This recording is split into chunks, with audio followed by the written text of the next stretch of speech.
இப்போ நம்ம பாப்பாவை தான் கூப்பிட போகிறோம். அதான் வீட்டிலேருந்து இவ்வளோ தூரம் வந்திருக்கோம்.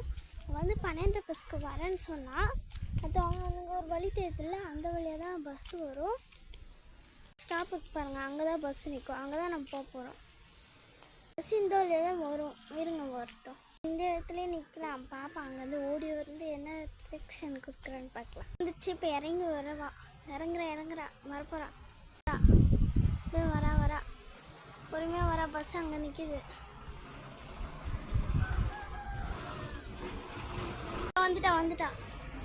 அங்கேருந்து ஓடி வந்துட்டான். இப்போ தம்பியும் வந்துட்டான். இவன் வந்து வீட்டிலேருந்து தான் வந்தான். அவன் வந்து பஸ்லேருந்து வந்தான். நானும் வீட்டில் தான். தட்டுலேருந்து ஓடி வர்றாங்க. பாருங்க அங்கே வரான் பாருங்க. உள்ளே வர்றாங்க. நான் செஞ்சு வச்சுக்கிறது பார்த்துட்டியா? இதான் நான் செஞ்சது. நீ செஞ்சா சூப்பராக இருக்காக்கா. அவளுக்கு